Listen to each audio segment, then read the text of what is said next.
Hello everyone, welcome to my another blog. তো আজকে তোমাদের সাথে আরও একটা ব্লগ শেয়ার করছি। সকালে আজকে আলু ভাজা হচ্ছে, এটা কালো জিরে আর কাঁচা লঙ্কা শুকনো লঙ্কা ফোড়ন দিয়ে আলু ভাজা।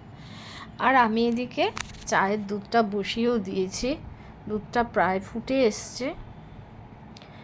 আজকে সকালে পরোটা হচ্ছে আর আলু ভাজা। তো আলু ভাজাটা আমি বসিয়ে দিয়েছি, আলু ভাজাটা প্রায় হয়ে এলো। আর এদিকে পিঙ্কি ময়দাটা মেখে নিচ্ছে, ময়দাটা মাখা হয়েও গেছে, পরোটাগুলো ভেজে নেওয়া হচ্ছে। আজকে কিন্তু সকাল থেকেই বেশ মেঘলা ওয়েদার। আর আমি এই যে এখন এডিট করতে বসেছি, এখন প্রায় 1:30 বাজে। তো অনেকক্ষণ আগে 12টা নাগাদ কিন্তু বেশ বৃষ্টি হলো, খুব বেশি বৃষ্টি হয়নি, মোটামুটি 10-15 মিনিট বৃষ্টি হয়েছে। তো এরপর এই যে এখানে আমি চাটা পাতাটা দিয়ে দিয়েছি, আর চাটা কিন্তু হয়েও গেছে।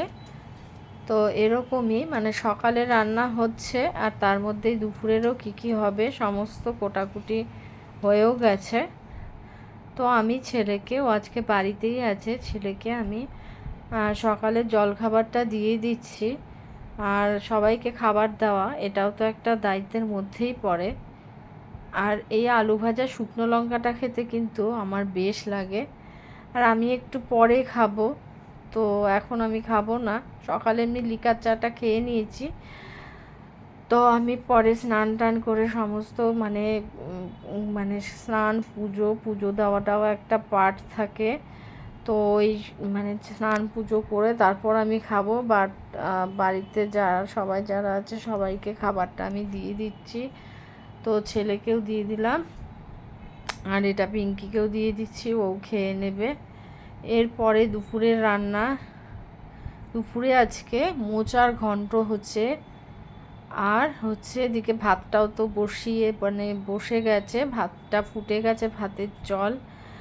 আর এটা হচ্ছে তোমার সয়াবিন দিয়ে ডালের বড়া করে, এই যে ডালের বড়া তৈরি করে রাখা হয়েছে। এটা আলু দিয়ে একটা ডালনা বা তরকারি ঝোল যেটাই বলতে পারো। সয়াবিন তো এমনি খাওয়া হয়, বাট ডালের বড়ার তরকারি বা ঝোল বেশ লাগে খেতে। তো আমি আজকে এই সোয়াবিনের সাথে ডালের বড়া মিলিয়ে একবারে রান্নাটা করছি। খেতে বেশ ভালোই লাগবে মনে হচ্ছে, কারণ ডালের বড়ার ঝোল তো এমনিই ভালো লাগে তরকারি। তা আজকে এটা সোয়াবিনের সাথে করা হচ্ছে। আর দুপুরে মোচা হয়েছে আর থোরবটি হয়েছে, ওটা ভিডিও করা হয়নি। তো আজকে রান্নাবান্না এটুকুই। ভালো লাগলে ব্লগটা অবশ্যই লাইক এবং কমেন্ট করো। Thank you.